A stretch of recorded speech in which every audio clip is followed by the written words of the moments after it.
हरि ओम। ओम श्री गुरुभ्यो नमः। जय जय श्री राम।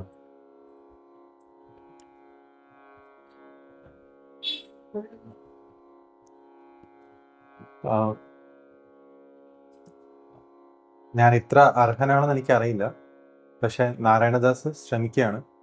ബിക്കോസ് നാരായണദാസിൻ്റെ സ്പിരിച്വൽ പാത്തിൽ വരുന്ന സമയത്ത് റോൾ മോഡലാണ് ഇപ്പോഴും. എവിടെയോ അത് സബ് കോൺഷ്യസ് മൈൻഡിൽ ഇങ്ങനെ മാറി കിടക്കുമായിരുന്നു. അപ്പം ഇതിങ്ങനെ പറഞ്ഞപ്പം ഞാൻ ആദ്യമേ ബാലുവിനടുത്ത് നോ എന്നാണ് പറഞ്ഞത്. ബിക്കോസ് അതെന്നെ കൊണ്ട് പറ്റുമെന്ന് തോന്നുന്നില്ല എന്നോ അറിയാം. പക്ഷെ ഞാൻ വിചാരിച്ചു ശരിയാണ്, ഇപ്പം ഇവിടെയോ മൈൻഡിൽ ഒളിപ്പിച്ച് കിടന്ന, അല്ലെങ്കിൽ ഒന്ന് ഗ്രിപ്പപ്പ് ചെയ്യേണ്ട സമയമായിരിക്കാം. അതുകൊണ്ടായിരിക്കും പിന്നെ അത് നമ്മൾ ഓർക്കണം. അതും എൻ്റെ എന്താ പറയുക, സാധനയിൽ ഏറ്റവും കൂടുതൽ ഇൻഫ്ലുവൻസ് ചെയ്തതായിരുന്നു മീരാബായി. അതും ഏറ്റവും ഇഷ്ടപ്പെട്ട ഒരു ഭജന കൂടെയാണ്. സ്കൂളിൽ തൊട്ട് കേട്ടിരുന്നതാണ്. എനിക്കൊന്ന് 7ാം ക്ലാസ് തൊട്ട് കേട്ട ഒരു ഭജനാണ് ഈ ഭജൻ. ആ സമയത്ത് അതിൻ്റെ ഗ്രാമർ ആയിരുന്നു ഞാൻ പഠിച്ചത്. പിന്നെ ഡിഗ്രി കഴിഞ്ഞിട്ടാണ് അതിന് മീനിങ് മനസ്സിലാവാൻ ശ്രമിച്ചത്. ഇപ്പോഴും ഞാനത് വായിക്കുമ്പോഴും എനിക്ക് പറയാൻ അറിയില്ല, അതാണ് ഉള്ള സത്യം. ബിക്കോസ് അതിൽ ഒരേ 2 സെന്റൻസ് തന്നെ കുറേ ഉണ്ട് പറയാൻ. കുറേ നമ്മൾ സൈലൻസിൽ മനസ്സിലാക്കേണ്ട ഒരു കാര്യം. മീരാഭായിനെ കുറിച്ച് പറയുന്നതിന് മുമ്പ് നമുക്ക് വൃന്ദാവനത്തിലോട്ട് പോകാം. ഭഗവാൻ കൃഷ്ണൻ ഗോകുലത്തിൽ നിന്ന് വൃന്ദാവനത്തിൽ വരുമ്പോൾ ഭഗവാൻ കുറേ ഗോപന്മാരുണ്ടായിരുന്നു ഫ്രണ്ട്സായിട്ട്. അതിൽ ഭഗവാൻ ഒരു ഇഷ്ടസഖയായിരുന്നു സുദാമ. അപ്പം സുദാമ ഭഗവാന്റെ അടുത്ത് പറഞ്ഞു, കണ്ണൻ, ഞാൻ ഇച്ചിരി ഒന്ന് നേരത്തെ പോവുകയാണ്, ഞാൻ 3-4 ദിവസം കഴിഞ്ഞേ വരുള്ളൂ. ആ സമയത്ത് അത് സുദാമയ്ക്ക് എന്ന് പറഞ്ഞ ഒരു 14-15 വയസ്സുണ്ട്. ഭഗവാൻ ഒരു 7-8 5ന്റെ താഴെയുള്ള പ്രായമാണ്. 3-4 ആ ഒരു പ്രായത്തിലാണ് ഇരിക്കുന്നത്. അദ്ദേഹം പറയുകയാണ്, ഞാൻ കല്യാണം കഴിഞ്ഞിരുന്നു, എൻ്റെ ഭാര്യ വേറൊരു നാട്ടിലാണ്, അവരെ കൂട്ടിക്കൊണ്ട് വരണം. അപ്പൊ ഭഗവാൻ ചോദിച്ചു, ഭാര്യയോ? ആണ്, അത് നമ്മുടെ നോർത്ത് ഇന്ത്യയിൽ ബഹു എന്ന് പറയും, അതായത് മരുമകൾ എന്ന് പറയുന്നത്, അതാണ് കൊണ്ടുവരുന്നത്. അപ്പൊ അത് കണ്ടപ്പോൾ ഭഗവാന്റെ ഒരു ആഗ്രഹം, അയ്യോ അതെങ്ങനെ ഇരിക്കും? സുദാമ പറയും, ഞാൻ കൂട്ടിക്കൊണ്ടുവരുമ്പോൾ കാണാം. കണ്ണൻ ഇത് കേട്ട ഉടനെ വീട്ടിൽ പോയി യശോദാമ എടുത്ത് പറഞ്ഞു, അമ്മേ എനിക്കും വേണം ഒരു മരുമകൻ. യശോദാമ്മയ്ക്ക് ദേഷ്യം വന്നു, ഇവിടെ ചോറ് നിനക്ക് കൈകൊണ്ട് കഴിക്കാൻ വയ്യ, നിനക്കൊരു ഒരു കല്യാണം കഴിക്കണം അല്ലേ ഇപ്പോഴേ? അത് പേരും പറഞ്ഞ് കണ്ണനും കരയാൻ തുടങ്ങി. എന്ത് പറഞ്ഞിട്ട് നിർത്തുന്നില്ല. യശോദാമ്മ പറയും, സമയമാവട്ടെ മോനെ, നിനക്ക് ഞാൻ നല്ലൊരു കല്യാണം കഴിപ്പിച്ചത്. ഈ പറയുന്ന രീതി കണ്ടു കഴിഞ്ഞാൽ യശോദാമ്മ വിചാരിക്കും, എന്താ വെച്ചാൽ ആഹാരം കിട്ടാതിരിക്കുന്ന സമയത്ത് കുഞ്ഞുങ്ങൾ കരയില്ലേ, അതേപോലെയാണ് എനിക്ക് കല്യാണം കഴിക്കണമെന്ന് ഭഗവാൻ യശോദാമ്മ എടുത്ത് പറഞ്ഞു. യശോദാമ്മ അത് അത്ര സീരിയസ് ആയിട്ട് എടുത്തിട്ടില്ലായിരുന്നു. പക്ഷെ കണ്ണൻ്റെ ഉള്ളിൽ എനിക്ക് ഒരു കല്യാണം കഴിക്കണം, എനിക്ക് ഒരു മരുമോള് നമ്മുടെ യശോദാമ്മയുടെ കൂടെ വേണം, അതായിരുന്നു ഭഗവാന്റെ ആഗ്രഹം. കുറച്ച് നേരം കഴിഞ്ഞ് സുദാമ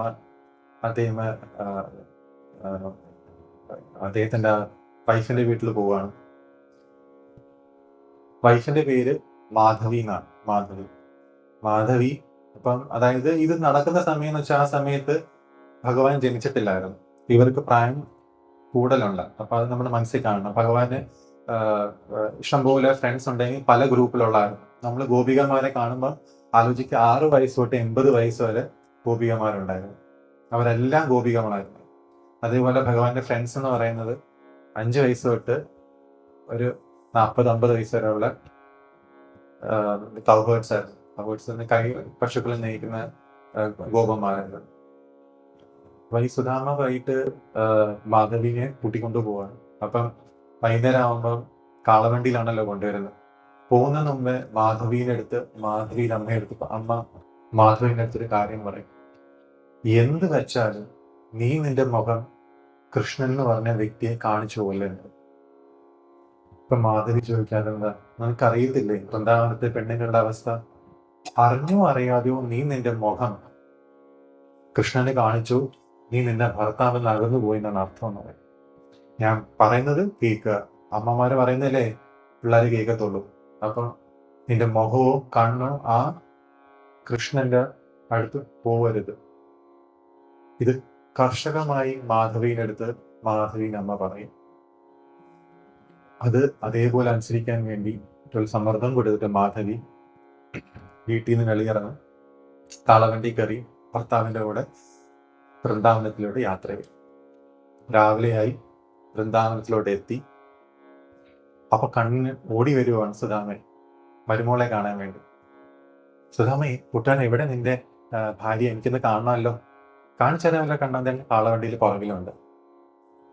ഈ ഭയങ്കര എന്താ പറയാ,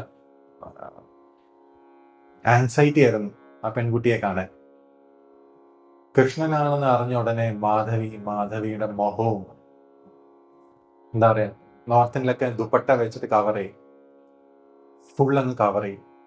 സൗണ്ട് കേൾക്കാതിരിക്കാൻ മാധവി 2-3 ദുപ്പട്ടയായിട്ട് കവർ ചെയ്യും. എന്നിട്ട് ആ പാവാട ഫുള്ള് കാലിന്റെ നഖം പോലും കണ്ണനെ കാണാൻ പറ്റാത്ത രീതിയിൽ കവർ ചെയ്യും. അതായത് ഒരു ഫുള്ള് ഒരു ബെഡ്ഷീറ്റ് മൂടിയത് പോലെ അവസ്ഥയാണ്. അവിടെ കണ്ണൻ എനിക്ക് മാധവി എന്ന് കാണണം പറഞ്ഞ് നല്ല അലങ്കാരമായി ഇട്ടിട്ട് നല്ല സുന്ദരിയാണ്, എനിക്കൊന്ന് മുഖം കാണിക്കാമോ. പക്ഷെ നോർത്തിലൊക്കെ ഒരു കൾച്ചറുണ്ട്, മൂതിഖായി എന്ന് പറയും. അതായത് കല്യാണം കഴിഞ്ഞ് വരുന്ന പെണ്ണുങ്ങളുടെ മുഖം കാണിക്കുക എന്ന് പറയുന്നത് അതൊരു വലിയൊരു ഐശ്വര്യത്തിന്, എല്ലാവരും കാണണം, എല്ലാവരും വീട്ടിൽ വരും, എന്നിട്ട് മരുമോൾക്ക് എന്തെങ്കിലും ഗിഫ്റ്റ്സ് കൊടുക്കും. അപ്പൊ അതുപോലെ കണ്ണനും കൊണ്ടുവന്നിട്ടുണ്ടായിരുന്നു കണ്ണന്റെ കൂട്ടുകാരന്റെ ഭാര്യയെ കാണാൻ. അപ്പൊ മാധവി പറയും, കൃഷ്ണനല്ലേ, എനിക്കറിയാം നീ ആള് ശരിയല്ല, എനിക്ക് നിന്നെ കാണണ്ട. അയ്യോ മാധവി അങ്ങനെ പറയരുത്, എനിക്ക് മാധവിയെ കാണണം, എനിക്കങ്ങ് പൊതിയായി, മാധവിയെ കണ്ടേ പറ്റുള്ളൂ. മാധവി പറഞ്ഞു, ഇല്ല, നിനക്ക് എന്റെ കാല് പോലും കാണാൻ ഞാൻ അനുവദിക്കത്തില്ല. കണ്ണൻ കരയാൻ തുടങ്ങി. ആലോചിക്കുക, ഒരു 3-4 വയസ്സ് പ്രായ കുഞ്ഞ് ഒരു പന്തിന് വേണ്ടി കരയുന്നത് പോലെ, അല്ലെങ്കിൽ ഒരു മുട്ടായിക്ക് വേണ്ടി കരയുന്നത് പോലെ മാധവിയുടെ അടുത്ത് അങ്ങ് കരയാൻ തുടങ്ങി. മാധവി അമ്മ പറഞ്ഞനുസരിച്ച് തീരുമാനം എടുത്തു, ഞാൻ നിന്റെ മുഖം പറ്റുമെങ്കിൽ ശബ്ദം പോലും കണ്ണനെ കേൾപ്പിക്കത്തില്ല. അവസാനം ഭഗവാൻ കൃഷ്ണൻ മാധവിയുടെ അടുത്ത് പറഞ്ഞു, ശരി, നിന്റെ ആഗ്രഹം പോലെ നടക്കട്ടെ, പക്ഷെ ഇനി ഞാൻ നിന്റെ അടുത്ത് വരില്ല, നീ ആയിരിക്കും എൻ്റെ അടുത്ത് വരുന്നത്. നീ വരുമ്പോൾ നിനക്ക് എന്നെ കാണാൻ പറ്റത്തില്ല, നീ പിടയ്ക്കും, നീ വേദനിക്കും. മാധവി പറയും, അതൊന്നും നടക്കാൻ പോകുന്നില്ല കൃഷ്ണ, നിന്റെ കപടമായ പല പല ലീലകൾ എനിക്ക് നന്നായിട്ട് അറിയാം, ഞാൻ നിന്റെ അടുത്ത് വരുന്നുമില്ല, ദേവി ഇതിനെ ഉപദ്രവിക്കരുത്, എനിക്കറിയാം നീ കാരണം ഇവിടുത്തെ ഗോപികമാർക്കൊന്നും ജോലി പോലും ചെയ്യാൻ പറ്റുന്നില്ല. കണ്ണൻ കരഞ്ഞുകൊണ്ട് പോയി കൂട്ടുകാരടുത്ത് പറഞ്ഞു. പക്ഷെ കൂട്ടുകാരനടുത്ത് ഈ മുഖം കാണിച്ചെന്ന കാര്യമൊന്നും പറഞ്ഞില്ല. ഭഗവാൻ വീട്ടിൽ പോയി. മാധവിയുടെ വീട്ടില് ഭർത്താവിന്റെ കൂടെ താമസിക്കാൻ തുടങ്ങി. വൃന്ദാവനത്തില് ആദ്യത്തെ ദിവസമായിരുന്നു. ദിവസം തുടങ്ങുന്നത് തൊട്ട് അവൻ ഉറങ്ങുന്നത് വരെ ഓരോ വീട്ടിലും ഓരോ അവരുടെ ഭർത്താവ് ആയിക്കോട്ടെ, ഭർത്താവിന്റെ അമ്മായി ആയിക്കോട്ടെ, അടുത്തിരുന്ന നെയ്ബേഴ്സ് ആയിക്കോട്ടെ, എല്ലാവരും കൃഷ്ണൻ എന്ന് പറഞ്ഞ കാര്യങ്ങൾ മാത്രമേ പറയാനുള്ളൂ. ബിക്കോസ് വൃന്ദാവനത്തില് കണ്ണ് തുറക്കുന്നതും കണ്ണടയ്ക്കുന്നതും കൃഷ്ണനാമം മാത്രമേ ഉണ്ടായിരുന്നു. അപ്പൊ മാധവി വിചാരിച്ച്, എന്തുവാ ഇത്, കൃഷ്ണനെ കുറിച്ചല്ലാതെ വേറെ ആർക്കൊന്നും പറയാനില്ല. ഗോപികമാരാണെങ്കിൽ രാവിലെ എണീച്ച കണ്ണനെ കണ്ടോ അതിനു വേണ്ടി ഓടി നടക്കും. ഉറങ്ങാൻ വേണ്ടി നോക്കുമ്പോഴും ഈ ചിത്തത്തിലും ഈ കൃഷ്ണനാമം മാത്രമേ ഉള്ളൂ. ഈ 3-4 ദിവസം ആയപ്പോഴത്തേക്കും മാധവിക്ക് സഹിക്കാൻ പറ്റില്ല. ഞാൻ ഇങ്ങനെ പോയാൽ ഞാൻ എന്ത് ചെയ്യും, എനിക്ക് ഉറക്കം പോലും വരുന്നില്ല, കേൾക്കുന്നതും പറയുന്നതും ചിത്തത്തിൽ ഇത് മാത്രമേ ഉള്ളൂ. അപ്പം അറിഞ്ഞോ അറിയാതെ ആ ഒരു ഇമേജും ക്രിയേറ്റ് ചെയ്യാൻ തുടങ്ങി മാധവി. കേട്ടിരിക്കുകയല്ലേ കണ്ണനെ കുറിച്ച്, കണ്ണന്റെ കണ്ണ് ഇങ്ങനെയാണ്, കണ്ണന്റെ മൂക്ക് ഇങ്ങനെയാണ്, കണ്ണന് മയിൽപീലിയുണ്ട്, ചുരുണ്ട മുടിയാണ്, നല്ല പിങ്ക് കവളാണ്, നല്ല നല്ല നല്ല നല്ല മാതളം പോലെയുള്ള പല്ലുകളാണ്, വനമാലി ധാരിച്ചിട്ടുണ്ട്, നല്ല സ്വർണ്ണ കൊലുസിട്ടിട്ടാണ് നടക്കുന്നത്. മാധവി അന്ന് വിചാരിച്ചു, ശരി, പതിവ് പോലെ ഇന്നും യമുനയിൽ വെള്ളം എടുക്കുന്ന മുമ്പ് ഇച്ചിരി നേരത്തെ അറിഞ്ഞോ അറിയാതെ പോയി. എല്ലാവരും വരുന്ന സമയത്ത് മുമ്പേ അറിഞ്ഞു, ബോധമില്ല, കേട്ട് കേട്ട് മടുത്തു ഈ കണ്ണനെ കുറിച്ച്. അവിടെ പോയി അറിയാലോ, ഒരു 2 കുടമായിരിക്കും, ഒന്ന് ഇടുപ്പിലും ഒന്ന് തലയിലും വെച്ചുകൊണ്ടാണ് ഗോപസ്ത്രീകൾ വെള്ളം എടുക്കാൻ പോയത്. അവിടെ പോയപ്പം യമുനയില് മാധവി മാത്രമേ ഉണ്ടായിരുന്നുള്ളൂ. മാധവി വിചാരിച്ചത് സമയം തെറ്റിപ്പോയതാണോ അതോ കൂട്ടുകാരികൾ വന്നില്ലല്ലോ, എന്തോ ആയിക്കോട്ടെ, വെള്ളം എടുത്തിട്ട് നമുക്ക് വീട്ടിൽ പോവാം. മാധവി ഒരു കുടത്തിൽ വെള്ളം എടുത്തു, ഇടുപ്പിൽ വെച്ചു. രണ്ടാമത്തെ കുടം എടുത്ത് വന്നപ്പം ആ വെള്ളത്തിന്റെ നിഴലില് ഒരു ബാലകനെ കാണാനായി. ആ നിഴലിൽ കണ്ട മാധവിയെ ബാലകനെ കണ്ടിട്ട് ഇത് നല്ല സുന്ദരമായ ബാലൻ. പുറകിന് ഭഗവാൻ കൃഷ്ണനായിരുന്നു. കൃഷ്ണൻ ഫ്രണ്ടി വന്നു. മാധവിക്ക് ആ ഭാരമായ ആ കുടം എടുക്കാൻ പറ്റുന്നില്ലായിരുന്നു. ആ കുടം എടുത്തുകൊണ്ട് ഭഗവാൻ കൃഷ്ണൻ മാധവിയുടെ കണ്ണിലോട്ട് നോക്കി.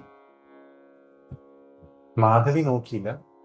മാധവിയുടെ കണ്ണുകൾ അറിഞ്ഞോ അറിയാതെ ഭഗവാന്റെ കണ്ണിൽ നേരിട്ട് നേരായി.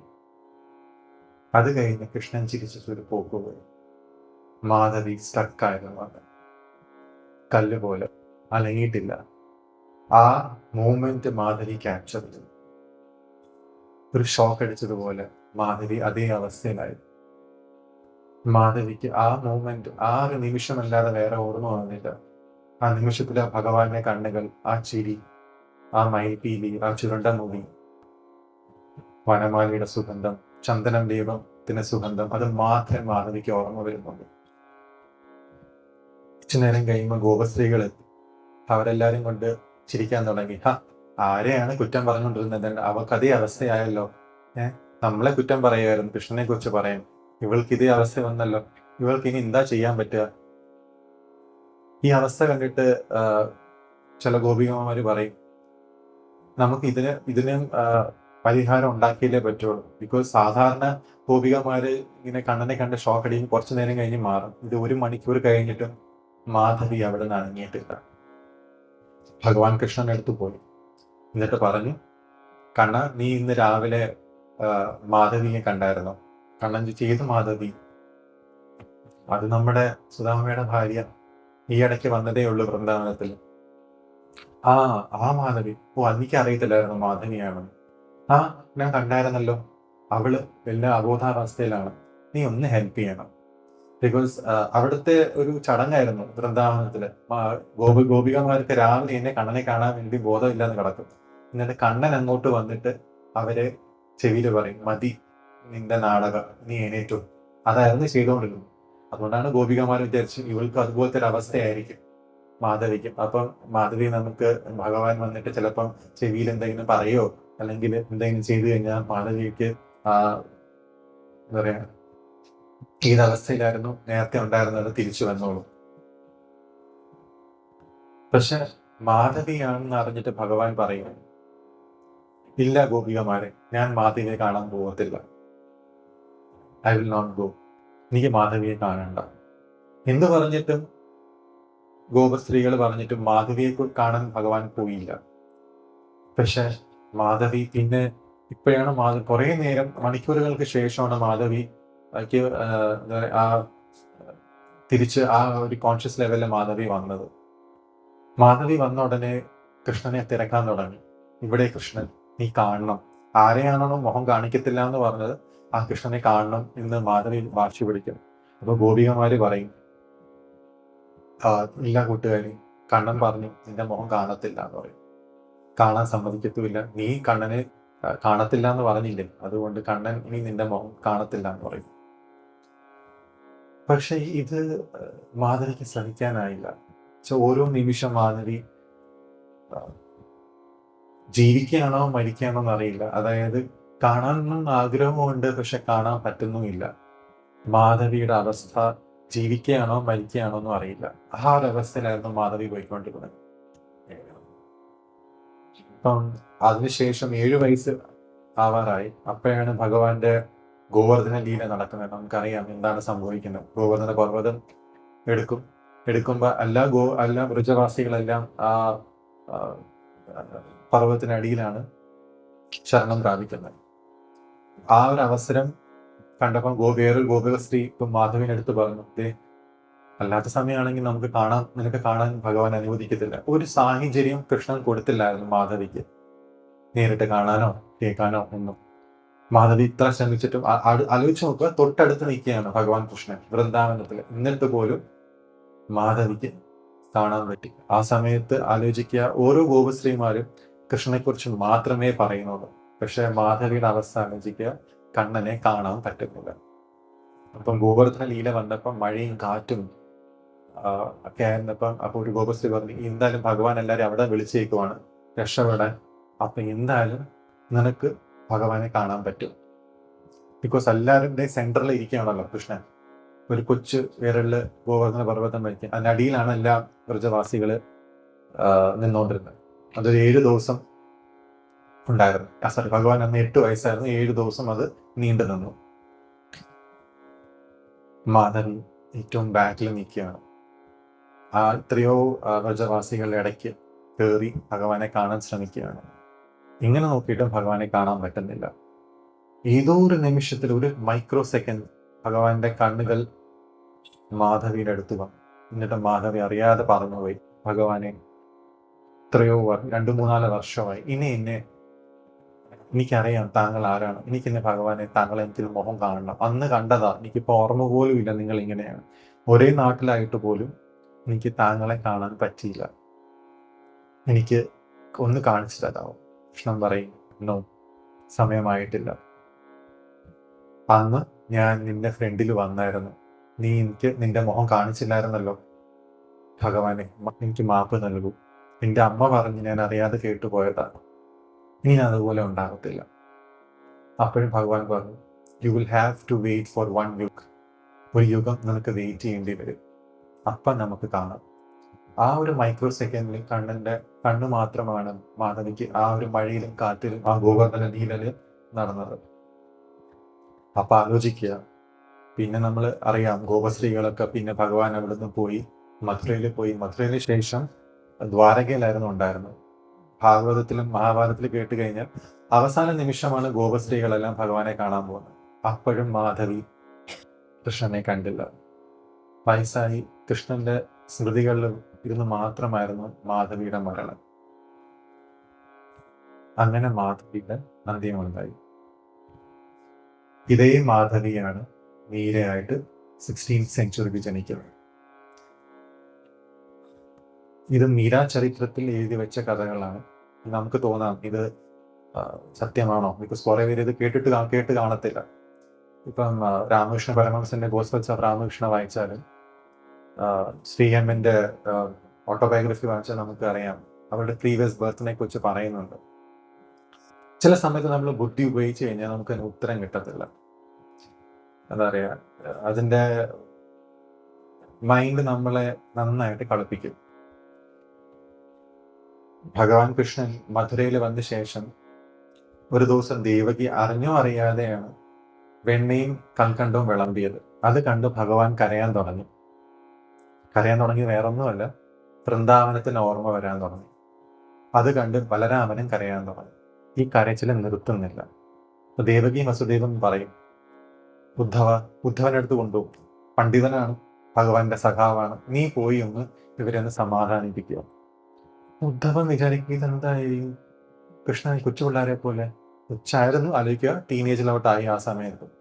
പക്ഷെ ഇങ്ങനെ ചെയ്യുന്ന കണ്ടപ്പം ഉദ്ധവന് സഹിച്ചില്ല. ഉദ്ധവൻ കണ്ണന്റെ കൈ പിടിച്ചുകൊണ്ട് റൂമിലൊക്കെ പിടിച്ചങ്ങ് അടച്ചു. എന്താ ഭഗവാൻ, ബ്രഹ്മസങ്കല്പമല്ലേ താങ്കളും, ഈ കൊച്ചു പിള്ളേരെ പോലെ എന്തിനാ താങ്കൾ കരയുന്നത്? ഇപ്പം ഉദ്ധവന്റെ അടുത്ത് ഭഗവാൻ പറയും, അത് നിനക്ക് മനസ്സിലാകത്തില്ല. ഉദ്ധവനെ കുറിച്ച് നമ്മൾ ആലോചിക്കുക, ഭഗവാൻ കൃഷ്ണനെ പോലെ ആണ്, ഒരു ഫോട്ടോ കോപ്പിയാണ് പുള്ളി. മയിൽപ്പീലി മാത്രമേ ഇല്ലാത്ത ബൃഹസ്പതിയുടെ ശിഷ്യനും കൂടെയാണ്, അതീവ പണ്ഡിതനാണ്. ആ സമയത്ത് കണ്ട പണ്ഡിതന്മാരിൽ അങ്ങേ അറ്റമാണ്, അത്രയ്ക്ക് ജ്ഞാനിയാണ്. അദ്ദേഹത്തിനെ കൃഷ്ണനെ കണ്ടപ്പോൾ തന്നെ മനസ്സിലായി, ഈ കൃഷ്ണൻ, അതായത് പരബ്രഹ്മ സ്വരൂപനായ പരമപുരുഷൻ കരയുന്ന കണ്ടപ്പോൾ അദ്ദേഹത്തിന് സഹിച്ചില്ല. അപ്പം ഭഗവാൻ കൃഷ്ണൻ പറയും, എനിക്ക് വൃന്ദാവനത്തിലെ ഗോപികമാരെയൊക്കെ ഓർമ്മ വരുന്നുണ്ട്, എന്റെ ഫ്രണ്ട്സിനെ ഓർമ്മ വരുന്നു. അതിനെന്താ ഞാൻ പോയി മനസ്സിലാക്കാം, അദ്ദേഹം പണ്ഡിതനാണ്. ചില ടീച്ചേഴ്സിനെ കഴിവുണ്ടല്ലോ, പറഞ്ഞു എടുത്തു കഴിഞ്ഞാൽ കോൺസൽ ചെയ്ത് കഴിഞ്ഞാൽ 2 മിനിറ്റ് കൊണ്ട് ശരിയാക്കും. അത്രയ്ക്കുള്ള കഴിവുള്ള ആളായിരുന്നു. അപ്പം കൃഷ്ണൻ പറയും, നിനക്ക് പോയി അവരെ മനസ്സിലാക്കാൻ പറ്റൂ. പിന്നെന്താ എനിക്ക് ചെയ്യാന്നുള്ള കാര്യമല്ല, വളരെ സിമ്പിൾ ഉള്ള കാര്യമാണ്. ഞാൻ രാവിലെ പോവാം, വൈകുന്നേരം തന്നെ ഇന്ന് തന്നെ തിരിച്ചു വരാം ഭഗവാനെ, പേടിക്കേണ്ട ആവശ്യമില്ല. അതുകൊണ്ട് അന്ന് രാവിലെ ആയിരുന്നു, ഞാൻ ഒരു 7 മണിക്ക് മുമ്പ് തിരിച്ചങ്ങ് എത്തിയേക്കാം. പോകാൻ റെഡി ആയിരിക്കുമ്പോൾ ഭഗവാൻ പറയും, നിക്ക് ഉദ്ധവ, ഇങ്ങനെ നീ പോകരുത്. ഭഗവാന്റെ ഉപയോഗിച്ചുകൊണ്ടിരുന്ന അംഗവസ്ത്രവും ചന്ദനത്തിന്റെ ലേപവും മൈൽപീലിംഗ് ഉദ്ധവന് കൊടുക്കും. ഇത് കയ്യിൽ വയ്ക്കും. അതെന്തിനാ?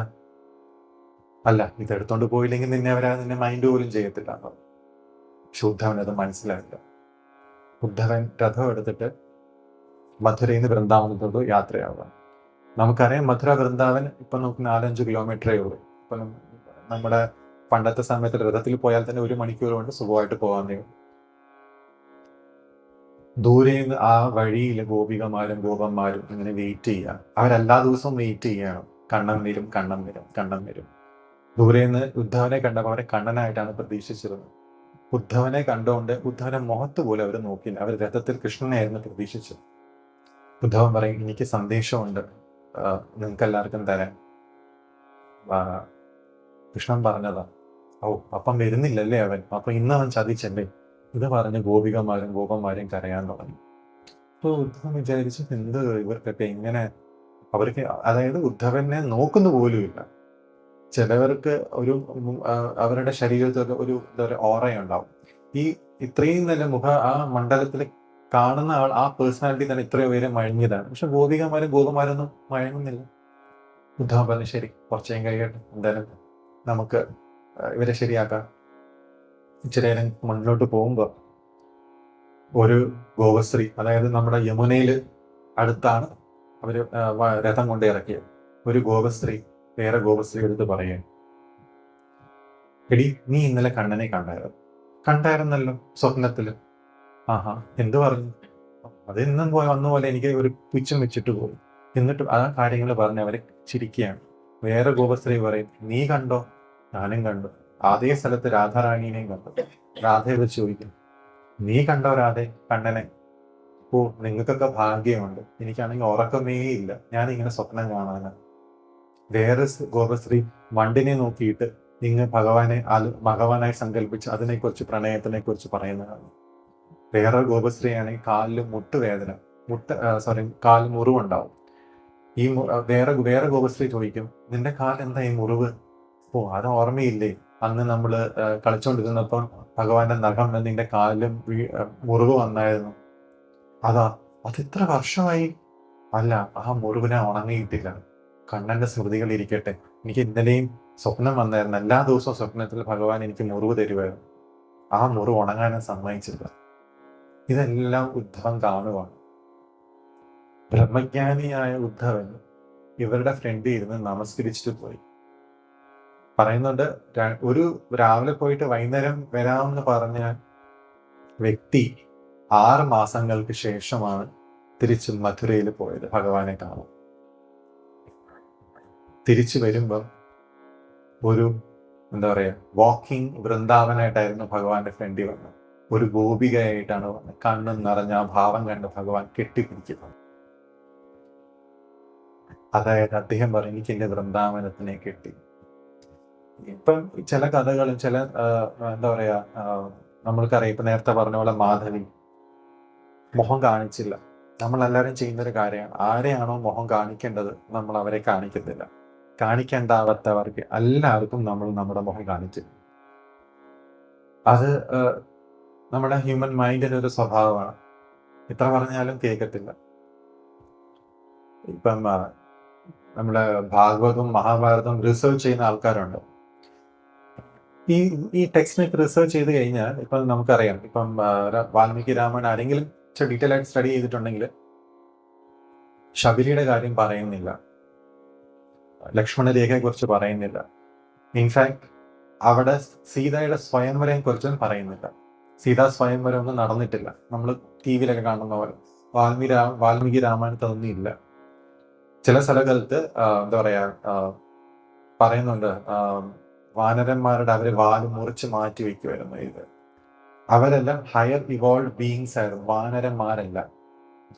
പക്ഷെ നമ്മള് കവികളിലെല്ലാം ഏറ്റവും കൂടുതൽ ഇൻസ്പയർ ആയത് തുളസി രാമായണത്തിനാണ്. ബിക്കോസ് തുളസി രാമായണത്തിലായിരുന്നു, രാമചരിത മാനസിലായിരുന്നു ഭക്തി കൂടി വന്നു. അതിൽ ഇൻസ്പയർഡ് ആയിരുന്നു എനിക്ക് തോന്നുന്നു കേരളത്തിലും കുറേ പേര് കമ്പരാമായണം അല്ലെ, അധ്യാത്മ രാമായണം ഒക്കെ പിന്നെ എഴുതി വന്നു. പക്ഷെ ചില കാര്യങ്ങൾ നമ്മൾ ബുദ്ധി ഉപയോഗിച്ച് നമ്മൾ നോക്കിക്കഴിഞ്ഞാൽ നമുക്ക് അതിന്റെ ഉത്തരം കിട്ടത്തില്ല. അതായിരുന്നു ഇപ്പം നമ്മളിപ്പോൾ മീരാബായിയുടെ കഥ എഴുതിയാലും ഈ മാധവിയുടെ കഥ എഴുതി നമുക്ക് മനസ്സിലാവത്തില്ല. മീരാബായിയുടെ കഥ കുറെയൊക്കെ നമ്മൾ ചിലവർ ബുക്ക് വഴിയൊക്കെ വായിച്ചാണ്. പക്ഷെ മീരാബായിയുടെ ഭജന നമ്മൾ കേൾക്കുമ്പോൾ ആദ്യം ആ മാധവിയെ നമ്മൾ ഓർക്കണം. മാധവിയുടെ അവസ്ഥ, നമ്മൾ മാധവിയും രാധയും ഒന്ന് കമ്പയർ ചെയ്ത് നോക്കിയാൽ രാധ ഇപ്പോഴും ഭഗവാന്റെ കൂടെ നിന്നിട്ടുണ്ട്, കുറെ ലീലകൾ ആടിയിട്ടുണ്ട്, ടെക്സ്റ്റിലൊക്കെ എഴുതിയിട്ടുണ്ട്.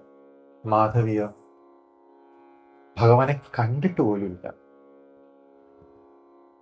ഈ എനിക്കൊന്ന് ഒരു നിമിഷം മാത്രമാണ് മാധവി കൃഷ്ണനെ കണ്ടിട്ടുള്ളത് അല്ലെ. ഈ പറഞ്ഞ കഥകൾ എഴുതി വെച്ചത് കുറച്ച് നാൾ മാത്രമേ കണ്ടിട്ടുള്ളൂ. അപ്പൊ ആർക്കായിരുന്നു ഇന്റൻസ് പ്രേമം? ആ മാധവിയുടെ ആ ഭാവം വെച്ചിട്ട് വേണം നമ്മൾ മീരയുടെ ഓരോ കവിതകളും വായിക്കേണ്ടത്, അല്ലെങ്കിൽ അതിന്റെ ഇന്റൻസിറ്റി കിട്ടത്തില്ല. ബിക്കോസ് മാധവിയുടെ അവസ്ഥ എന്നാലോചിച്ച് ഇഷ്ടപ്പെടുന്ന വ്യക്തിയെ നമ്മൾ കാണാനേ പറ്റുന്നില്ല. രാധയുടെയും കൃഷ്ണന്റെ പ്രേമം മനസ്സിലാക്കാം, പക്ഷെ മാധവി കണ്ടിട്ടില്ല. കുറച്ച് സെക്കൻഡ്സ് മാത്രമേ കണ്ടു. ജീവിതകാലം മൊത്തം 80 വർഷം വരെ, 85 വർഷം വരെ ആ ഒരു ജീവിതം ഒറ്റയ്ക്ക് നടക്കുവാണ്. അതായത് ഇഷ്ടപ്പെട്ട വ്യക്തി അടുത്ത് നിൽക്കുകയാണ്. ഓരോ നിമിഷവും എന്താ പറയാ, സമുദ്രം കിടക്കുവാണ്, പടയ്ക്കുന്ന ഒരു മീൻ ഫ്രണ്ട് കിടക്കുവാണ്, അങ്ങോട്ട് പോകാൻ പറ്റുന്നില്ല. ആ ഒരു തീവ്ര അവസ്ഥയിൽ കിടക്കുന്ന മാധവിയാണ് മീരയായിട്ട് മാറിയത്. 16th സെഞ്ചുറി 15th സെഞ്ചുറിന് ഇടയ്ക്കായിരുന്നു മീരാബായിയുടെ ജന്മം. മേഡ്ത എന്ന് പറഞ്ഞ രാജസ്ഥാനില് ആണ് മീരാബായിയുടെ ജന്മം ഉണ്ടായത്. റാവു ദുദാജി എന്ന് പറഞ്ഞൊരു വലിയൊരു രാജാവായിരുന്നു. അദ്ദേഹത്തിന് രണ്ടാമത്തെ മോന്റെ മോളാണ് മീര. റാവു ദുദാജി എന്ന് പറയുന്ന അദ്ദേഹം വലിയൊരു ക്ഷത്രിയനും നമ്മുടെ പഴശ്ശി രാജയെ പോലെ അങ്ങനത്തെ ഒരു ഭയങ്കര രാജ്പൂത് കിങ് ആയിരുന്നു. പക്ഷെ അദ്ദേഹം ഭയങ്കര ഹൈലി സ്പിരിച്വൽ ആയിരുന്നു. കൊച്ചുമോളിന് എന്തൊക്കെ കൊടുക്കാൻ പറ്റുമോ സ്പിരിച്വൽ ഗൈഡൻസ് എല്ലാം കുഞ്ഞുനാളിൽ കൊടുക്കാനും മോളിനും മരുമോൾക്കും എല്ലാം കൊടുത്തിരുന്ന ഒരു വ്യക്തിയാണ്. മീരാബായിയുടെ ജന്മം മേടത്തേര് നടന്നത് നട്ടുച്ചയ്ക്കാണ്, ഇൻ ശരത് പൂർണിമ. ശരത് പൂർണിമ നമുക്കറിയാം, അത് രാസലീല നടന്ന ദിവസമാണ് ശരത് പൂർണിമ. ആ ശരത് പൂർണിമ നോക്കി ഭാഗവതം വായിക്കും നമുക്കറിയാം, ആദ്യമേ ഭഗവാൻ ഗോപികമാരെ ഫിൽട്ടർ ചെയ്യാണ് എത്രയോ മാസം അല്ലെ, മഴയൊക്കെ കാർത്തിയാനി വ്രതമൊക്കെ എടുത്ത് അവസാനമാണ് രാസലീലയിൽ കൊണ്ടുവരുന്നത്. അതായത് നമ്മുടെ വിന്റർ സീസൺ തന്നെ എടുത്തു കഴിഞ്ഞാൽ ഗീതയിൽ പറയുന്നത് ഭഗവാൻ ഇഷ്ടപ്പെട്ട ഒരു മാസമാണ് ഈ മാർഗഴി മാസം എന്നൊക്കെ പറയും. അതായത് ഈ സമയം, ഈ നവംബർ ഡിസംബർ ആ സമയം നമ്മൾ ശബരിമല ഇതൊക്കെ ഹൈലി സ്പിരിച്വാലിറ്റിക്ക് അല്ലെങ്കിൽ സാധന ചെയ്യാൻ ഏറ്റവും നല്ല സമയമാണെന്ന് പറയും. ശരത് പൂർണിമ കഴിഞ്ഞ മാസം തീർന്നതേ ഉള്ളൂ. അപ്പൊ Sharad Purnima full moon day ആണ്. ഫുൾ മൂൺ ഡേ അന്നാണ് ഭഗവാൻ രാസലീല ഗോപികമാരുടെ കൂടെ നടത്തിയത്. ആ രാസലീലയിൽ ആ ദിവസം നട്ടുച്ചയ്ക്ക് സൂര്യൻ അങ്ങറ്റം നിൽക്കുന്ന സമയത്തായിരുന്നു മീരാബായി ജനിച്ചത്. അതുകൊണ്ടാണ് മീരയുടെ പേര് മഹിര എന്നറിഞ്ഞിട്ടിരുന്നത്, മഹിരാബായി. മഹിര എന്ന് പറയുന്നത് വെച്ചാൽ ശരത് പൂർണിമയിൽ നട്ടുച്ചയ്ക്ക് നിൽക്കുന്ന സൂര്യൻ. അത് രണ്ട് എക്സ്ട്രീമാണ് ആലോചിക്കുക. സൂര്യൻ ഭയങ്കര ചൂടുമായിരുന്നു, അതേ സമയത്ത് രാത്രിയാകുമ്പോൾ ചന്ദ്രൻ അതീവ കൂളി ആയിട്ടുള്ള സമയം. അപ്പൊ മഹിര എന്നായിരുന്നു മീരാബായിയുടെ പേര്. ഇപ്പൊ നമ്മള് ബാലഗോപാലൻ നായരനെ എത്രയോ പേര് വിളിച്ച് ബാലുജീന് ഷോർട്ട് ഫോം ആയതുപോലെയാണ് മഹിരാബായി പേര് വിളിച്ച് മീരയായി മാറ്റിയത്. കൊച്ചുനാൾ തൊട്ട് മീരയ്ക്ക് ഓൾറെഡി തരാനുള്ളതെല്ലാം അപ്പം വഴി കിട്ടിയിട്ടുണ്ടായിരുന്നു, നല്ല സ്പിരിച്വൽ ഗൈഡൻസും. പക്ഷെ മീരബായിക്ക് ഏറ്റവും കൂടുതൽ അസോസിയേഷൻ ഇപ്പോഴും ഇഷ്ടം ഉണ്ടായിരുന്നത് വൈഷ്ണവ സെയിൻസ് അല്ലെങ്കിൽ ആചാര്യന്മാര് വീട്ടിൽ വരുമ്പോൾ അത് ഭയങ്കര ഇഷ്ടമായിരുന്നു. മീരാബായി ജനിച്ചപ്പം മീരാബായിയുടെ അപ്പൂപ്പന് ഭയങ്കര സന്തോഷമായിരുന്നു. അവിടെ 1 മാസം വരെയായിരുന്നു ഉത്സവം. ഒരാൾ ചോദിച്ചു, എന്തിനാ 1 മാസം വരെ ഇങ്ങനെ ഉത്സവം വയ്ക്കുന്നത്? കൊച്ചു ജനിച്ചിട്ട് 1 മാസം 2 മാസം ആവാറായി. അപ്പം അപ്പൂപ്പൻ പറയുന്നതെന്ന് വെച്ചാൽ മീരാബായി ജനിച്ചത് കൊണ്ട് ആലോചിച്ച് നോക്കി, ഇവിടെ നിന്നൊക്കെയാണ് വൈഷ്ണവ സെയിൻസ് നമ്മുടെ വീട്ടിൽ വരുന്നത്. അത് കാരണം സത്സംഗം കിട്ടുന്നുണ്ട് എനിക്ക്, അതുകൊണ്ട് ആഘോഷം ഞാൻ നീട്ടുവാണ്. അതായത് മീരാബായി കാണാൻ കുറെ പേര് വരുന്നുണ്ട്, ബദ്രീന്നും കാശിയിൽ നിന്നൊക്കെ ആൾക്കാർ വരുന്നുണ്ടായിരുന്നു. ചിലവർ വന്ന് ഒരാഴ്ച നിൽക്കും, പിന്നെ പോകും. ഇപ്പം ചില കഥകൾ എനിക്ക് തോന്നുന്നു നമ്മുടെ ഹരിച്ചേട്ടൻ ഇടയ്ക്ക് പറഞ്ഞിട്ടുണ്ടാകും. ചിലത് പറയാത്തത് മാത്രം ഞാൻ ഇവിടെ പ്രസന്റ് ചെയ്യാം. അതിനകത്ത് മീരാഭായിക്ക് രവിദാസ് എന്നാണ് പറയുന്നത്. ഓർമ്മ അത് ക്ലിയർ അല്ല.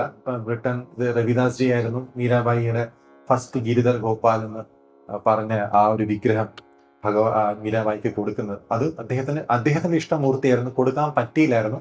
പക്ഷെ ഉള്ളിൽ നിന്നൊരു വിളി വന്നത് മീരാഭായിക്കുള്ളതാണ്. ആ ഗിരിധർ ഗോപാലിനെയായിരുന്നു മീരാഭായി കൂടെ എപ്പോഴും നടന്നുകൊണ്ടിരുന്നത്.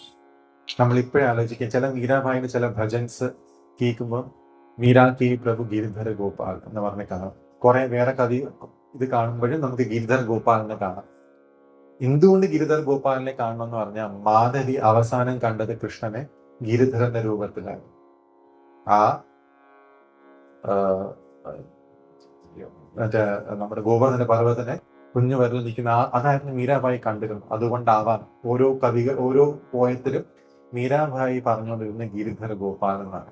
ഇതിന്റെ നോട്ടിഫിക്കേഷനാണ് ഞാൻ വായിച്ചപ്പോൾ കുറെ സമയത്ത് നോട്ടീസ് ചെയ്ത കാര്യമാണ്. അതുപോലെ പ്രകൃതിയിലെ ഓരോ എലിമെന്റ്സ് ആയിട്ട് മീരാഭായി കണക്ട് ചെയ്തത് വിരഹ ദുഃഖത്തിലായിരുന്നു. ആ പ്രേമഭാവം അല്ല അതിൽ കണക്ട് ചെയ്യുന്നത്. അതേപോലെ ഏറ്റവും കൂടുതൽ അസോസിയേറ്റ് ചെയ്യാൻ സെയിൻസിനെ കുറിച്ച് മീരാഭായി ഇപ്പോഴും പറയുന്നുണ്ടായിരുന്നു. ഈ 3 കാര്യങ്ങളായിരുന്നു മീരാഭായിയുടെ കവിതകൾ. ഇവിടെ നിന്ന് നോക്കിയാൽ അത് നമുക്ക് കാണാൻ പറ്റും. കുഞ്ഞുനാളില് അമ്മ പറഞ്ഞ് അവിടെ കല്യാണം നടക്കുന്ന സമയത്ത് ആരാണ് ഇത് ചെറുക്കൻ ഒരു കുതിരപ്പുറത്ത് പോകുന്നതെന്ന് കണ്ടപ്പോൾ എനിക്കും കല്യാണം കഴിക്കണം, കുഞ്ഞിൽ ഇങ്ങനെയാണ് ഭഗവാൻ കൃഷ്ണൻ കല്യാണം കഴിക്കണം എന്ന് പറയും. 5 വയസ്സായി മീരയ്ക്കും കല്യാണം കഴിക്കണം, എനിക്കും വേണം ഇതുപോലത്തെ ഒരു രാജകുമാരൻ. വേറെ സഹി കെട്ടിട്ടാണ് അമ്മ പറഞ്ഞത്, ഇതാണ് നിന്റെ രാജകുമാരൻ. ഏത് ഗിരിധരനെയാണ് കളിപ്പിച്ചുകൊണ്ടിരുന്നത്, അതാണ് നിന്റെ ഭർത്താവ് എന്ന് പറഞ്ഞു. അപ്പൊ അവിടെയും മീരയ്ക്ക് വേറെ ഒരു പ്രാവശ്യം പറഞ്ഞ് അതങ്ങ് ഏറ്റെടുത്തു. അത് ഇനി ആ ഒരു എന്താ പറയാ, ഒരു സ്ത്രീക്ക് ഭർത്താവ് എന്ന് പറയുമ്പോൾ ഒരു മെറ്റീരിയൽ ലൈഫിൽ, ആ മെറ്റീരിയൽ ലൈഫിൽ വരുന്ന അതും എന്താ പറയാ കൃഷ്ണനായി മാറി. ഇപ്പൊ വേറെ ഡൗട്ടില്ല, നീ കൃഷ്ണൻ മാത്രമേ ഉള്ളൂ. ആ ഗിരിധർ ഗോപാൽ മേരെ തോ ഗിരിധർ ഗോപാൽ ദൂസരോ ന കോയി जाके सर मोर मुकुट मेरो पति सोई मेरे तो गिरिधर गोपाल दूसरो न कोई. എനിക്ക് ഭർത്താവായിട്ടുള്ള ഗിരിധർ ഗോപാൽ അല്ലാതെ വേറെ ആരുമേയില്ല. And the one who is having the peacock in as his മുക്കുട്ട്, അതിന്റെ കിരീടം. അതാണ് ഇതിന്റെ ഫസ്റ്റ് ലൈൻ. അത് മതി, മീരാഭായിക്ക് വേറെ ഒന്നിന്റെ ആവശ്യമില്ലായിരുന്നു. ബ്രഹ്മവാക്യം പോലെ, നമ്മുടെ 4 വേദങ്ങളിൽ പറയുന്ന പോലെ 4 വാക്യങ്ങളുണ്ടല്ലോ, അഹം ബ്രഹ്മാസ്മി. അതേപോലെ ആയിരുന്നു ഇത്. കൃഷ്ണൻ, ഫുൾ സ്റ്റോപ്പ്, പീരിയഡ്, വേറെ ഒന്നുമില്ല. ഈ 2 കണക്ഷൻ അല്ലാതെ വേറെ ഒന്നും മീരയ്ക്ക് വേണ്ട. അത് ചിത്രത്തിൽ എവിടെയോ മീരാഭായി ഫീഡ് ചെയ്യും. പല പല സെയിൻസ് വന്ന് മീരാഭായിക്ക് കൊടുക്കാനുള്ള ഓരോ ഉപദേശങ്ങൾ കൊടുക്കുന്നുണ്ടായിരുന്നു. കല്യാണപ്രായമായി മീരയ്ക്ക് എന്താ പറയുക, ആലോചന വന്നത് തന്നെ ഭോജരാജ്, മേവാട് എന്ന് പറഞ്ഞ രാജാവിന്റെ മോനായിട്ടാണ്. മൂത്ത മോൻ ഭോജരാജ് എന്ന് പറഞ്ഞ അദ്ദേഹം ആക്ച്വലി മീരനെ സത്യം പറഞ്ഞാൽ മനസ്സിലാക്കിയിരുന്നു കല്യാണം കഴിച്ചപ്പോൾ. മീരാഭായിക്ക് സാധാരണ ഒരു സ്ത്രീയല്ല, അവര് ഒരു സെയിൻറ്റ്ലി പേഴ്സണാണ് മനസ്സിലായി. പക്ഷെ മീരാഭായിന് എന്താ പറയാ, നേരത്തെ ഇത് പറഞ്ഞിരുന്നു, ഉള്ളിൽ ആഗ്രഹം ഉണ്ടായിരുന്നു വേറെ ആളിനെ വേണ്ട, ഭർത്താവായിട്ടോ കല്യാണം കഴിക്കാനൊന്നും മീരാഭായിക്ക് ആഗ്രഹമില്ലായിരുന്നു. പക്ഷെ അദ്ദേഹം മീരാഭായിയുടെ അപ്പൂപ്പൻ മരിച്ച ശേഷം വേറെ വഴിയില്ലാത്തതുകൊണ്ടാണ് മീരാഭായി കല്യാണം കഴിച്ചത്. മേവാടിൽ പോവാണ്. ആലോചിക്കുക, അവര് കുടുംബം എല്ലാം വിട്ടിട്ടാണ് അവരുടെ ഭർത്താവിനെ വീട്ടിൽ പോവുക. അവരുടെ ലൈഫ് നമ്മൾ ആലോചിച്ച് കഴിഞ്ഞാൽ പെയിൻഫുൾ ആയിരുന്നു. നല്ല സാഹചര്യങ്ങളൊന്നും ഇല്ലായിരുന്നു. കരയാൻ മാത്രമേ, അല്ലെങ്കിൽ അതുപോലെ ദുഃഖമുള്ള സ്ഥലങ്ങളിൽ മാത്രമായിരുന്നു മീരാഭായി പോയത്. അവിടെ നേരത്തെ അപ്പൂപ്പന്റെ വീട്ടിലെ സ്വന്തം വീട്ടിലായിരുന്നപ്പം സത്സംഗം കിട്ടുന്നുണ്ടെന്ന് അവിടെ അതുമില്ല. വന്ന ഉടനെ അവരുടെ ആചാരങ്ങളൊക്കെ ചെയ്യാൻ പറയുമ്പോൾ മീരാബായിക്ക് അത് പറ്റുന്നില്ല. പക്ഷെ ഒരു കാര്യം ഉണ്ടായിരുന്നു, മീരാബായിയുടെ പറയാ ഒരു കാര്യത്തിൽ സ്ട്രോങ് ആയിരുന്നു. എന്ത് വന്നാലും ഞാൻ എൻ്റെ സാധനം മുടക്കത്തില്ല. എന്തായിരുന്നു ചെയ്തുകൊണ്ടിരുന്ന കൃഷ്ണന് വേണ്ടി, അതിപ്പോ ആര് വന്നാലും ആര് വന്നില്ലെങ്കിലും മുടക്കത്തില്ല. ഇപ്പൊ നമ്മൾ കൃഷ്ണന്റെ അടുത്ത് നിന്ന് നോക്കിക്കഴിഞ്ഞാൽ 11 വർഷം മാത്രമേ ഭഗവാൻ കൃഷ്ണൻ വൃന്ദാവനത്തിലുണ്ടായിരുന്നത്. പിന്നെ മഥുരയിലും വൃന്ദാവനത്തിൽ ദ്വാരകയിലായിരുന്നു ഉണ്ടായിരുന്നത്. ഒരു 140 years ആയിരുന്നു അദ്ദേഹത്തിന്റെ ലൈഫ് സ്പാൻ. 11 years മാത്രമേ വൃന്ദാവനം. പക്ഷെ നമ്മൾ ഇപ്പോഴും കൃഷ്ണനെ ആലോചിക്കും, വൃന്ദാവനത്തിന് തന്നെ ആലോചിക്കും അല്ലെ? ചില സമയത്ത് നമുക്ക് നമ്മുടെ നമ്മള് സാധനയെല്ലാം ചെയ്യുമ്പോൾ നമ്മൾ ഗുരുവിനെടുത്ത് വരും. അടുത്ത് വന്നാലും ചിലപ്പോൾ നമ്മൾ വിചാരിക്കും കൂടെ നിന്നാൽ നമുക്ക് എല്ലാം അറിയാൻ പറ്റും. ചിലപ്പോൾ അടുത്ത് വരണമെന്നില്ല. അടുത്ത് ഇരുന്നിട്ടും കൂടെ നിന്നിട്ട് മാത്രം കാര്യമില്ല. ചില സമയങ്ങൾ വളരെ കുറവാണ്. നമ്മൾ അറിയുന്നില്ല നമ്മുടെ കയ്യിൽ നിന്ന് സമയം പോകുന്നു. നമ്മൾ മാധവി ചെയ്തതുപോലെ ആരെയാണോ മുഖം കാണിക്കേണ്ടത് അവരെ മുഖം കാണിക്കാതെ ആവശ്യമില്ലാതെ ചില ആൾക്കാർക്കായിരിക്കും അറിഞ്ഞു പറയാതെ നമ്മളെ മുഖം കാണിക്കുന്നു. പിന്നെ അത് ദുഃഖിച്ചിട്ട് കാര്യമില്ല. ചിലപ്പോൾ നമ്മുടെ മാസ്റ്റർ നമ്മുടെ ഫ്രണ്ടിൽ കൊണ്ടിരിക്കാം, പക്ഷെ നമ്മൾ നമ്മുടെ ഗുരുവിനെ ആ സമയത്ത് കിട്ടാനുള്ള കാര്യങ്ങൾ എടുക്കാതെ വേറെ എവിടെയെങ്കിലും പോയാൽ, അല്ലെങ്കിൽ കൂടെ നിന്നിട്ടും ഒരു കാര്യമില്ല, മാറി നിന്നിട്ടും കാര്യമില്ല. നമ്മൾ മനസ്സുകൊണ്ട് ആ ഒരു ഗുരുവിനെ കൂടെ നമ്മൾ ഒരു ടച്ച് ഉണ്ടായാൽ മാത്രമേ നമുക്ക് മുന്നോട്ട് പോകാൻ പറ്റൂ.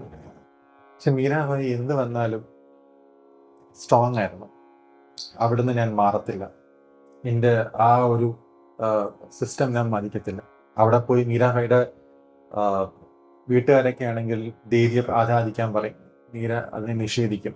ചില വ്രതങ്ങൾ എടുക്കുമായിരുന്നു. ആ വ്രതങ്ങൾ എടുക്കണമെങ്കിൽ അതായത് രാവിലെ എണീക്കണം, ചില ഭർത്താവിന് വേണ്ടിയിട്ട് അവർക്ക് ദീർഘായു വയ്ക്കാൻ വേണ്ടിയിട്ട് കുറെ വേറെ സ്ഥലത്ത് പോയി നദിയിൽ മുങ്ങണം.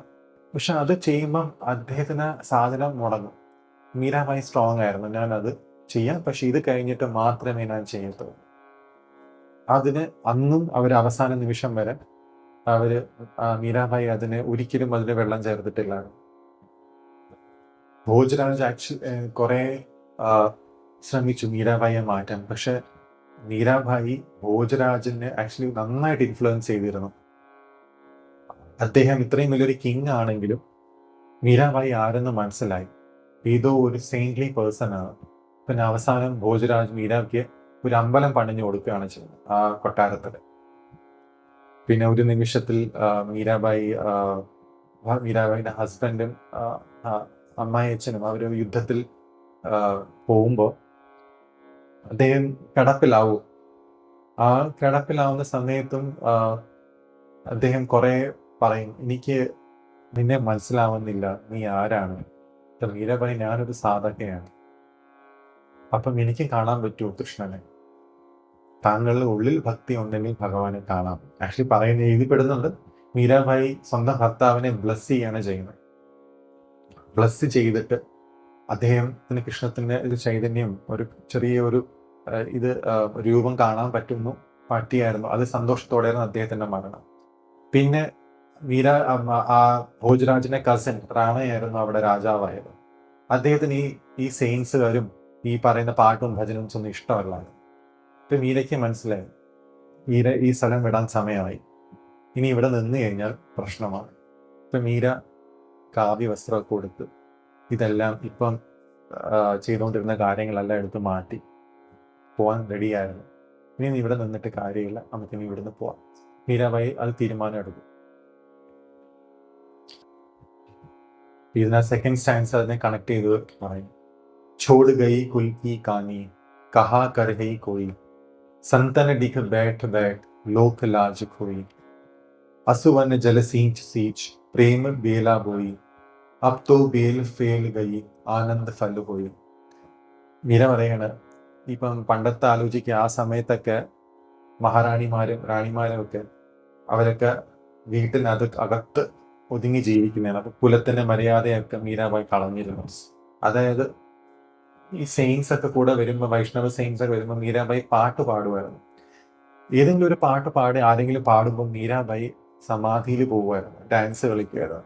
ഇപ്പൊ നമ്മുടെ രാമകൃഷ്ണ പരമഹംസ അദ്ദേഹത്തിന് ഗോസ്പല് വായിച്ചു കഴിഞ്ഞാൽ ആരെങ്കിലും ഒരു ഭജന പാടുമ്പോൾ അദ്ദേഹം സമാധിയിൽ പോവുമായിരുന്നു. അതേപോലെ മീരാബായി സമാധി പോവുമായിരുന്നു. ആ സമയത്ത് കുലത്തിന് മര്യാദ, ആൾക്കാരെന്ത് വരും, അതൊന്നും മീരാബായിക്ക് പ്രശ്നമേ അല്ലായിരുന്നു. എക്സ്റ്റേണൽ എന്താ പറയാ, അവിടെ എന്ത് നടക്കുന്നത് പോലും മീരാബായിക്ക് അറിയത്തില്ല. പക്ഷെ ഇത് അവരുടെ കമ്മ്യൂണിറ്റിയിൽ ഇത് വലിയൊരു പ്രശ്നമായി മാറി. അക്ബർ പോലും മീരാബായിയുടെ കാല് തൊഴുവാണ് ചെയ്യുന്നത്. അങ്ങനൊരു സ്റ്റോറി പറയുന്നുണ്ട്. മീരാബായി പറയാണ്, ഞാൻ കണ്ണുനീര് ഒഴുകിയാണ് ആ മരത്തിനെ ഞാൻ വലുതാക്കിയത്. പിന്നെയോ ആ മരത്തില് ഫ്രൂട്ട് ഉണ്ടായി, പ്രേമത്തിന്റെ ഫ്രൂട്ട്. അതാണ് ഈ മൂന്നാമത്തെ സെന്റൻസ് ഉദ്ദേശിക്കുന്നത്. ആ ഫ്രൂട്ടാണ് അദ്ദേഹം മീരാബായി എല്ലാവർക്കും പാട്ടിലൂടെ കൊടുത്തിരുന്നത്. ഇത് മീരാബായിയുടെ ജീവിതത്തിൽ അവസാനം പിന്നെ മീരാബായി വൃന്ദാവനത്തിൽ നിൽക്കും. ഇപ്പോഴും ഉണ്ട് വൃന്ദാവനത്തെ രാധാ ദാമോദർ ടെമ്പിളിനടുത്തൊരു സ്ഥലമുണ്ട്. ഒരു 10 വർഷം 12 വർഷം നമ്മൾ ബുദ്ധി എടുത്ത് പോയപ്പോൾ ഞാൻ ആ സ്ഥലം കണ്ടായിരുന്നു. മീരാബായി വന്ന് നിന്നൊരു സ്ഥലമുണ്ട്, ചെറിയൊരു അമ്പലമാണ്. അവിടെ പോയായിരുന്നു മീരാബായി ഭജനം ഒക്കെ പാടി. മീരാബായി പോകുമ്പോഴൊക്കെ കൂടെ സെയിൻസും വൈഷ്ണവ സെയിൻസും ആചാര്യന്മാരും ഇപ്പോഴും കൂടെ കാണുന്നുണ്ട്. അവിടുന്ന് മീരാബായി ദ്വാരകയിൽ പോവാണ് ചെയ്യുന്നത്. പിന്നെ അവസാന നിമിഷം എല്ലാം ദ്വാരകയിലായിരുന്നു ഉണ്ടായത്. चुनरी के दिन किए ठीक ओढ़ली लीने लोई मोती മൂങ്ങി ഉത്താർ ദിയെ വനമാലി പോയി. ഉപയോഗിച്ചുകൊണ്ടിരുന്ന ഷോളും കളർഫുൾ ഷോളൊക്കെ മീരാബായി പറയാ, ഞാനെല്ലാം കീറിക്കളഞ്ഞു, എൻ്റെ ആവശ്യമില്ല. അവസാന നിമിഷം ഇതിൻ്റെ ആവശ്യമില്ലല്ലോ. അവസാനം കാവ്യ വസ്ത്രമാണ് എടുത്തിരുന്നത്. ഉപയോഗിച്ചുകൊണ്ടിരുന്ന വില കൂടിയ മാല ആഭരണങ്ങളിട്ട് വനമാല ഇടാൻ തുടങ്ങി, ഭഗവാൻ കൃഷ്ണ ഇട്ടതുപോലെ. അവസാനം മീരാബായി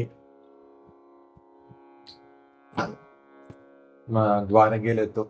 അവിടെയാണ് മീരാബായിന്റെ ബാക്കി സമയം ചെലവഴിച്ചിരുന്നത്. റാണ, അതായത് മീരാബായിയുടെ ഹസ്ബൻഡിന്റെ കസിൻ, ആര് കാരണമാണ് ഇത്രയും പ്രശ്നം നമുക്ക് മറ്റേ കഥകളൊക്കെ ഹരിച്ചേട്ടൻ ഇടയ്ക്ക് പറഞ്ഞായിരുന്നു. വിഷം കൊടുത്തതും ആക്ച്വലി സിംഹം കൊണ്ട് സിംഹത്തിനെ വെച്ചിട്ട് മീരാബായി കൊല്ലാൻ പല നമ്മൾ ഈ പ്രഹ്ലാദന്റെ കഥ കേൾക്കുന്ന പോലെ കുറേ പ്രാവശ്യം പല രീതിയിൽ മീരാബായി കൊല്ലാൻ നോക്കും. അതെല്ലാം വിട്ടിട്ടാണ് മീരാബായി അവിടുന്ന് പോകുന്നത്. ഇപ്പം അറിയാതെ നമ്മൾ അറിഞ്ഞോ അറിയാതെ ഒരു സെയിന്റ്ലി പേഴ്സണിനെ നമ്മൾ ഉപദ്രവിക്കാൻ നോക്കിയ പ്രകൃതി മിണ്ടാതിരിക്കത്തില്ല. മേവാടില് മീരാബായി പോയ ശേഷം അവിടെ വെള്ളമില്ല, അസുഖങ്ങൾ തുടങ്ങി, പ്രജകൾക്ക് കഴിക്കാൻ ആഹാരമില്ല, അവസ്ഥയല്ല. പ്രശ്നം വെച്ചപ്പോൾ മനസ്സിലായി, മീരയുടെ ഹൃദയം വേദനിച്ചു. അവസാനം റാണയ്ക്ക് മനസ്സിലായി, ഞാൻ ചെയ്ത തെറ്റാണ്. മീരാബായി തിരിച്ചു വന്നാൽ മാത്രമേ ഇനി രക്ഷയുള്ളൂ.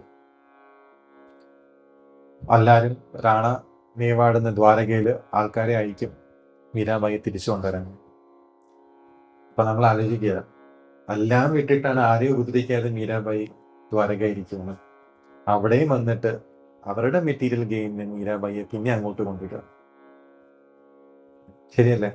ഞാൻ ചിലപ്പോൾ കണ്ടിട്ടുണ്ട്, നമ്മുടെ ഇൻക്ലൂഡിങ് മീ, ഗുരുജി എടുത്ത് വരും, സ്പിരിച്വാലിറ്റി ആയിരിക്കും ചോദിക്കുന്നത്. പിന്നെ അവസാനം ഐ വോണ്ട് ദിസ്, ഞാൻ ചോദിച്ചിട്ടുണ്ട്, ഞാൻ വിഷമമാണ്, എനിക്കത് വേണം, ഇത് വേണം, ഇത് നടക്കുന്നില്ല, അല്ലേ?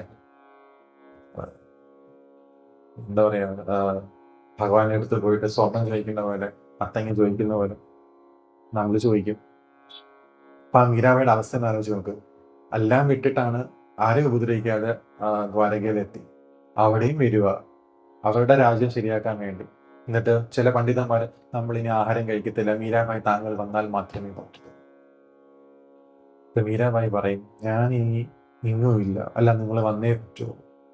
മീരാബായി സത്യം പറഞ്ഞ ആ അവസ്ഥയിൽ മീരാബായിയുടെ ചില ഇതിൽ കാണുന്നു, മീരാബായി മടുത്തിരുന്നു ഈ ലോകം.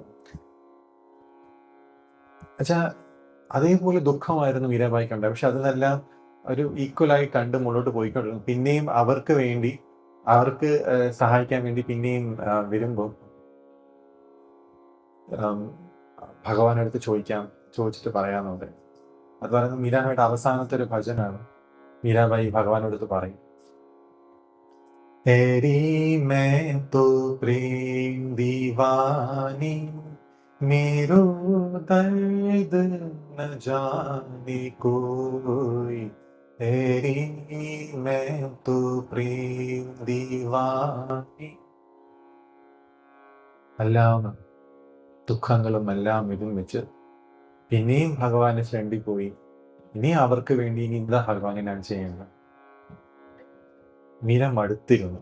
അങ്ങനെ എല്ലാം ഒന്നും മാറി, മെറ്റീരിയൽ ലൈഫിൽ നിന്ന് മാറിയിരിക്കുമ്പോൾ പിന്നെ അവരെ വിളിക്കാം. മീരാബായിക്ക് ഇനി ഒന്നും ചെയ്യാനൊന്നുമില്ല. ആ മാധവി ഭക്ത മീര ഭഗവാനെ മാത്രമാണ് കാണിക്കുന്നത്. അമ്പലത്തിനകത്ത് പോകും, കവാടം അടയ്ക്കും, ശംഖനാഥം വരും. ഉപ്പുപാവ എങ്ങനെയായിരുന്നു സമൂഹത്തിൽ ലയിച്ചിരുന്നത്, അതേപോലെ മീര ഭഗവാൻ ജയിച്ച് കൃഷ്ണമായി മാറി. ഇതാണ് കഥയിൽ പറഞ്ഞത്. നമുക്ക് ഞാനിപ്പോഴും ഒരേ പ്രാവശ്യം വായിക്കുമ്പോൾ ചില സെയിൻസിന് നമ്മൾ കൃഷ്ണൻ ഉണ്ടോ ഇല്ലയോ അറിയില്ല, പ്രൂഫ് ഇല്ലല്ലോ. ചിലപ്പം പ്രൂഫ് ഉണ്ടെന്നൊക്കെ പറയാം. രാമൻ ഉണ്ടോ ഇല്ല അറിഞ്ഞൂടാ, കാളി ഉണ്ടോ ഇല്ലെന്ന് അറിയില്ല. രാമകൃഷ്ണ പരമഹംസനുണ്ടായിരുന്നു, മീരാബായി ഉണ്ടായിരുന്നു, പ്രൂഫ് ഉണ്ട്. സൂർദാസ് ഉണ്ടായിരുന്നു, തുളസിദാസ് ഉണ്ടായിരുന്നു. ഇവരെ മാത്രം നോക്കിയാൽ മതി.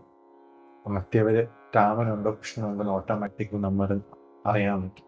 കാളി ഒരു സങ്കല്പമാണെങ്കിൽ രാമകൃഷ്ണൻ കണ്ട ആളാണ്. അവരെ നമ്മൾ അനുഭവിച്ചാൽ മതി. അപ്പോഴും നമ്മുടെ ഹ്യൂമൻ മൈൻഡ് ഇങ്ങനെ കളിച്ചുകൊണ്ടിരിക്കും, ഇതല്ല മറ്റേതല്ല. പിന്നെയും വന്ന് പല പല കാര്യങ്ങൾക്ക് വേണ്ടി നമ്മൾ പോകും. നാരായണദാസ് രാജശേഖരനായിരുന്ന സമയത്തും ഗ്രാമർ മാത്രമായിരുന്നു ഈ കവിതകളിൽ നോക്കിക്കൊണ്ടിരുന്നത്. പക്ഷെ ഇപ്പോഴും എന്തോ അവസരം കിട്ടിയ പിന്നെ അത് പിന്നെയും പണ്ടങ്ങാണ്ട് വായിച്ച കാര്യങ്ങളാണ് ഓർക്കുന്നത്. അതിന് കിട്ടിയ അവസരം ഭഗവാനോടും ഗുരുവിനോടും എല്ലാവർക്കും പറഞ്ഞ് നന്ദി പറയും. ശരിയോ?